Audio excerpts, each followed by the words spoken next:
Hey there, so today we have another review, and this is White Oak Alai, again from Cigar City. So I reviewed this beer about a week ago and went back to Total Wine and found either they moved the beers around or they just got more in. But either way, the beer is still, even to this date, very fresh.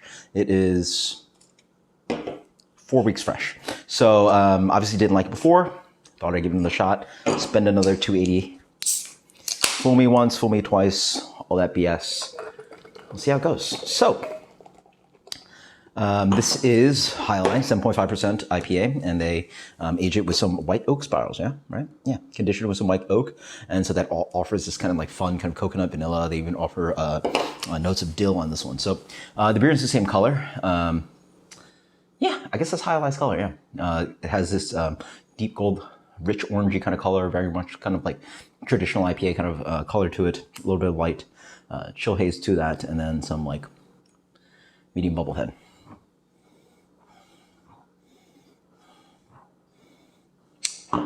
See, now I'm getting a little bit more of that oakiness and orange, and for sure I was not getting any of that last time. I mean, maybe it's just palate adjustment, but it really does not pop. But now I'm actually getting some like signature notes in here. I'm actually getting some like coconut, vanilla notes. Like it really has that kind of aromatic kind of barrel aged character. I mean, it's not a barrel aged beer, but it's those signature notes you get from oak. Huh. Very interesting. But the underneath the beer is still pretty hidden, which is strange. Like you still want Alai, don't you? But I got a hint of it. Huh.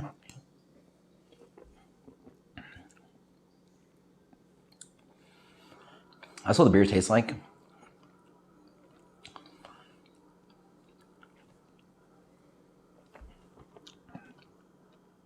No, this first certainly tastes better, right? Yeah.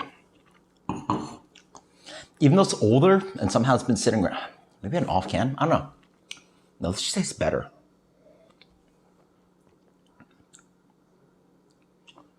Yeah.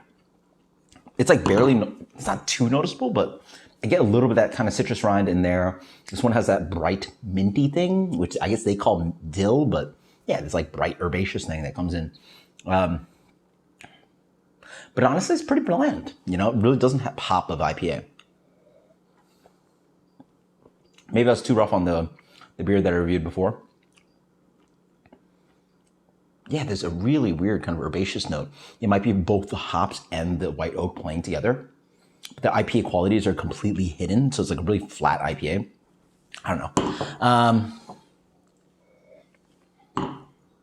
Maybe I was talking smack about the original review of the beer being like bad or not to style, or out of code, blah blah, whatever you want to call it. I mean, I guess not out of code, but not in proper condition.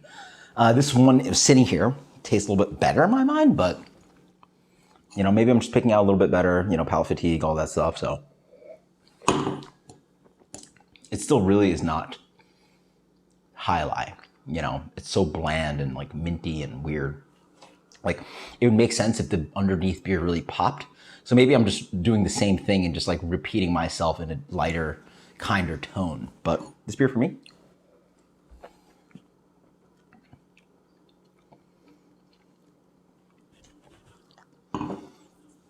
$83. So pretty much the same beer. I guess fool me once, fool me twice. Maybe the beer is not in bad condition, but either way, it tastes what it tastes like, and I don't like it. It really lacks the IPA-ness of Alai. It really has just the white oak coming in, and you know, you get a hint of that, but there's really not any like pure Alai flavor in there. It's not that ripe, ripping tangerine note. So maybe I did buy from the same retailer, so maybe the beer is actually not a proper condition. But if this is what it tastes like, and I've reviewed it twice now, avoid White Oak Alai. Until next time, guys, cheers. Later.